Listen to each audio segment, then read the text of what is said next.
بسم الله الرحمن الرحيم. الحمد لله رب العالمين، والصلاة والسلام على رسول الله الأمين وعلى آله وصحابته أجمعين. ربنا آتنا في الدنيا حسنة وفي الآخرة حسنة وقنا عذاب النار. برایانی عزیز و خۆشەویستم، لە زنجیرە باسەکانمان لەسەر ئادابە ئیسلامیەکان ئەمڕۆ ئینشاءالله تەکمیلەی باسەکەی دوێنەمانە بێ. دوێنێ وتمان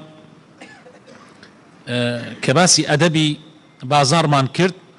وتمان هەندێ ئاداب هەیە هاوبەشە لە بەینی کڕیار و فرۆشیارە، ئەوەمان باس کرد. دوێنێ ئەمڕۆ تەکمیلەی ئەو بابەتە باسەکەین، باسی ئەواکەین هەندێ ئاداب هەیە تایبەتە بە کڕیار. ئەبێ برای کڕیار، برای مسلمانی کڕیار ئاگاداری ئەم ئادابانە بێ. یەکەم خۆشەویستەکانم، پێویستە هەموو مسلمانێک کاتێک لە بازار ڕایە و کڕین و فرۆشتنەکە ئاگای لەوە بێ کە لە کاتی فرۆشتنە، لە کاتی ئاڵویۆڵکردنە خۆی بپارێزێ لە سوێن. خۆپاراستن لە سوێن حتا تەنانەت ئەگەر بەڕاستی شەوە بێ، ئەوە ئەدەبێکی گرنگی کڕیار و فرۆشیارە و بە تایبەت فرۆشیار. بایع زۆر جار سوێن ئەخوا، ئەگەر سوێنەکەی بە ڕاستی شەوە بێ کەراهەتی هەیە، یعنی بەرەکەت لە قازانجەکەیان نایەڵێ. خۆشەویستەکەم، ڕاستە کە هینەکە دەخاتە قیمەتەوە، بەڵام بەرەکەتی تیان نایەڵێ. ئەمە ئەگەر سوێن خواردنەکە بەڕاستەوە بوو، ئەگەر سوێن خواردنەکە بە درۆوە بوو، ئەوە نەکبەتیە، ئیتر ئەوە کەبائیرە، ئەوە قوربەسەریە. ئەوە بەری ئەو حەدیثە ئەکەوێت کە ڕەسوڵ الله ئەفەرمێ صلی الله عليه وسلم سێ کەس هەن خوای تەعالا قسەیان لەگەڵا ناکا لە ڕۆژی قیامەتە، لە تووڕەییە و تەماشایان ناکە خوای پەروەردگار، و هەرگیز پاکیان ناکاتەوە، و سزایەکی زۆر بە ئازاریان بۆ هەیە. دووهەم خۆشەویستەکانم، لە ئادابی فرۆشیار پێویست ئەو کەسەی کە شت ئەفرۆشێ خۆی بپارێزێ لە غەش، لە فێڵ، و لەوەی کە عەیبی شتومەکەکەی بشارێتەوە. ئینسانی ئیماندار غەشاش نییە و فێڵباز نییە، بە پاکی بە جوانی ئیشەکەت بکە، و خوای تەعالا خۆی ڕەزاقت دڵنیا بە ئەو کەسانەی ئیشیان پاکە لە هەموو خەڵکتر زیاتر ئیشیان هەیە. بەرەکەت هە لە ئیشی پاکە. خۆشەویستەکان، پێغەمبەری خوا صلی الله عليه وسلم دای بەلای کابرایەکە هەندێک شتومەکی دانابوو، بانەکەی جوان بوو، ژێرەکەی گەنیاو بوو، خراو بوو. پێغەمبەری خوا صلی الله عليه وسلم فەرمووی بۆ واتە کردووە بە کابرا، بۆ لەسەرەوە جوانت کردووە و لە ژێرەوە ئاوایە. کابرا وتی پێغەمبەری خوا بەخوا ئەمە باران، ئاوی باران خراوی کردووە و نازام چی. ئەی فەرمووە وەکو خۆی بتخستایەتە بەردەست، ئیتر هەرکی ئەیسەند هەرکێش نەیەسن وەکو خۆی، نەک فێڵ لە خەڵک بکەی. ئەخر زۆر ناخۆشە بەڕێزان، زۆر ناخۆشە توو شتێک بکڕی سیرکەی ئەو شتە وەو شێوە نییە کە تۆ کڕیتە، ئیتر جارێکی تر ناڕۆیتەوە بەلای ئەو کەسە، هەرگیز معاملەی لەگەڵا ناکەی. جاری وایە کەسێک تۆ بەردەوام هاتوو چۆی ئەەکەی، سیرەکەی فێڵت لێەکە، ئیتر دڵت سار دەبێتەوە، هەر ئەو جارە ئەچی، جاری دۆم ناچیتەوە بۆ لای. یعنی ئەو کەسە گەورەترین خەساری کرد لەبەر خاتر قازانجێکی کەمی حرام. لە شەرعە هاتووە هەر کەسێک ئەگەر شتێکی کڕی دوایی بۆی دەرکەوت کە ئەو کەسەی پێی فرۆشتە غەشی لێ کردووە، فێڵی لێ کردووە، عەیبێکی تیا بۆ پێی نەوتووە، شەرعەن دروستە بۆی ببەیتەوە، شەرعەن دروستە بۆی ببەیتەوە، و ئەو کەسەش مەجبورە وەری بگرێ، چونکە تۆ فێڵی لە تۆ کردووە. ئەسڵ وایە کە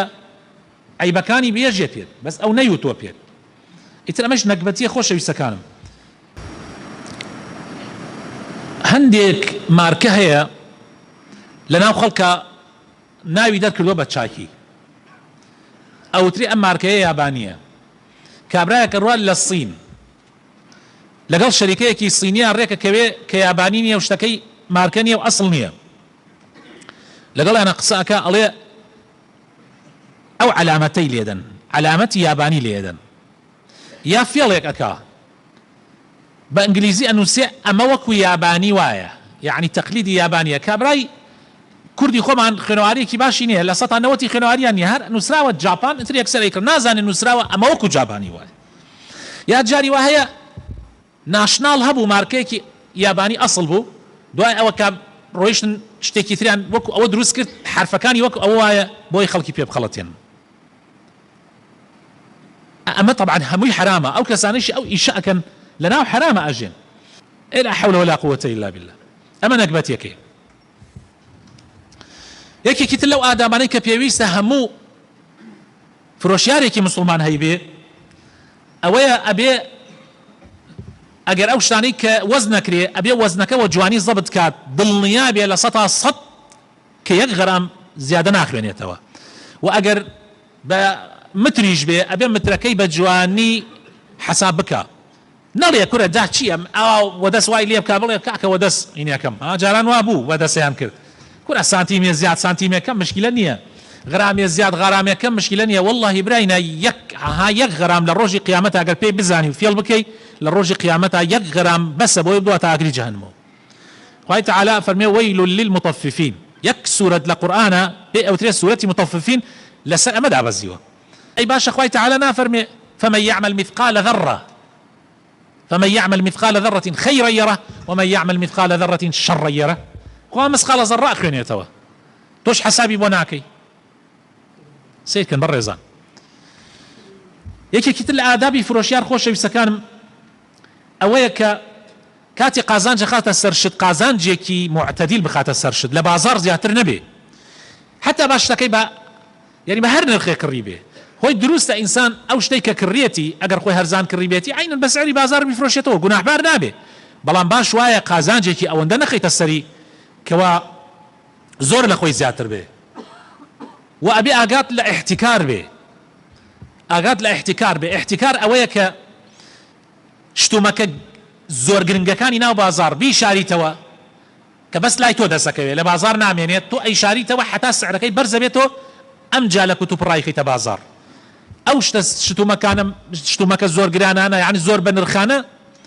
یا زۆر گرنگانە هەندێک شتومەکە زۆر گرنگە بازار یان خەڵک ژیانی خەڵکی لەسەر ڕاوەستاوە ئەو شتانە نابێ بیشاریتەوە کاتێ بزانی کەمە بێتەوە بۆ نمونە جاران خواردن بوو ئێستا بنزین شەکەوتە پاڵی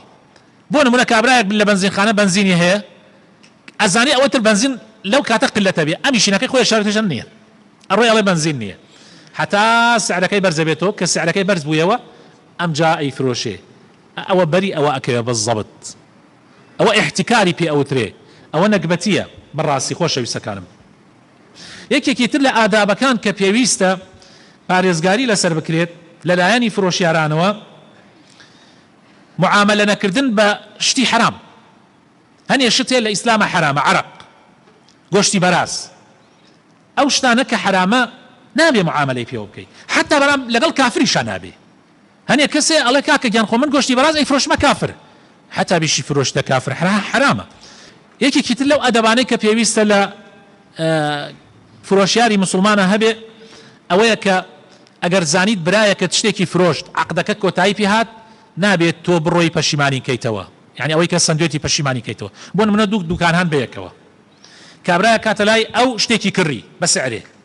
کاتێ لای ئەو دەرچوو کڕیەی کاتێ لای ئەو دەرچوو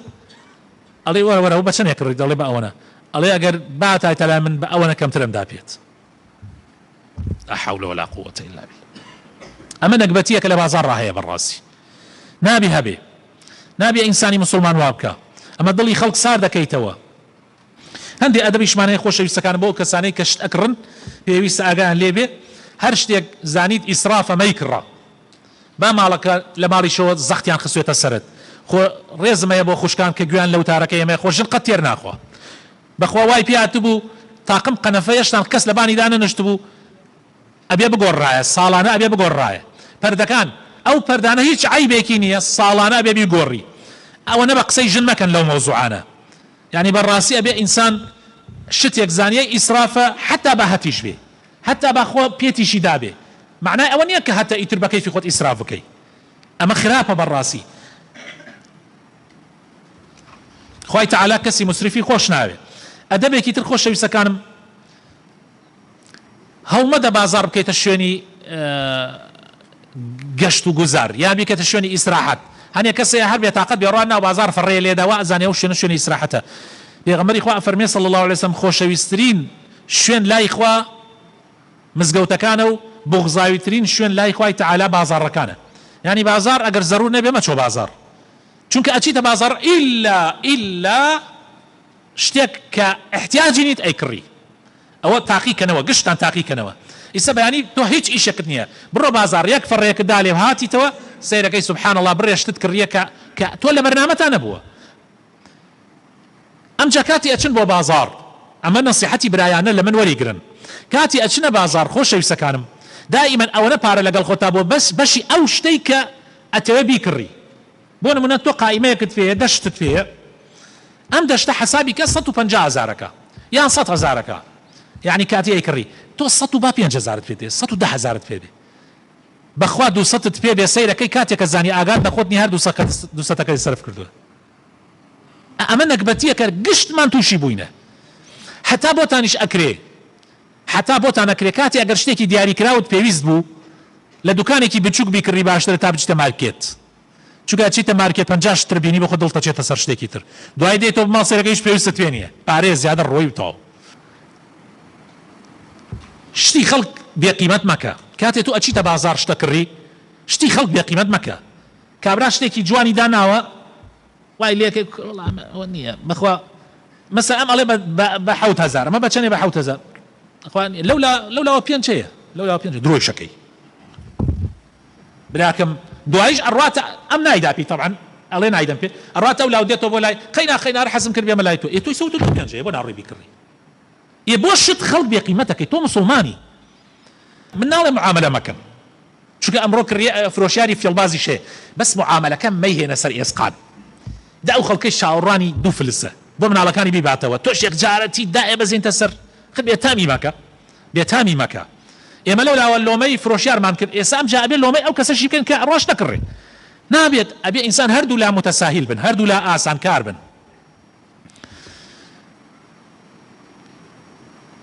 کاتێ شتێ لای کەسێکە کڕی بە قەرز، کاتی خۆی هات بڕۆ قەرزەکە بەرەوە، بڕۆ قەرزەکە بەرەوە. عیبە تا کاتێ تۆ شتێک لە یەکێک هەتا ئەیکڕی بە چی حاڵێک، هەتا لێ ئەکڕی بە چی حاڵێک وەزار ماساوی بۆکەی، دوایی کابرا ئەبێ ماساوت بۆ کە تا قەرزەکەی بیتەوە. کابرا شتێکی داوەتە تۆ بە 100,000 ئامێرێک بۆ نمونە، ئەو پەڕی 10,000 لەسەر خواردووە، باوەڕ ناکەم 10,000ش لەسەر خواردووە، ینی قازانج تۆ نایدەیتەوە پێی 6 مانگ. لا حول ولا قوة إلا بالله. يا كفري كيف كابرا اشتكي دعوته بقرز اخي خو نابيت اوا هني كسي امنا قرز كير اروح عمراك اروح حجك اروح قشت صفاك لما شو قرزات خلقه اينتان بيسو اختيار كان جاران بياو بتمنى كان رحمتي اخوال اختيار كان من كره بخوار او ايمان هلا اوان بو هر ايمان لا اوان بو او بياو اختيار نكاتك باسي حج باتا ايوت من حتى يقرز قرزي كسيلات بنا بالربو حج اخر برات شلون اروي بو عمره لكاتك تقرزاري لا بازاري شلون اي بروي بو عمره شلون ابي قشط بكي بروي بو سفر وسيران من على كان بروي بسفر وسيران تقول لا قرزاري خلقي اخر نابي براينا اما خوا قبولينيه اما خوا قبولينيه مقر او قرزه بو ما ودياري كراوبي بو نمونه تولا شلون قرزاري قسطه ديكتوا تا صالك دان راوا جاري قسطه كدقينا بس اگر قرزاري دياري كراوي كي نابي براينا دا كرم لهمو ايوي برزو خوشويست اوانتان ككريارن اوانتان كفروشيارن مراعاتي ام ادبان يمكن ان شاء الله بو دين ودنيا من باشا يا ربي خويا الرحمن بيبكي ايمان من سلامت بكي لو انا من بيجي ريكا سنتكاني في غمركت جيبجيكن امين امين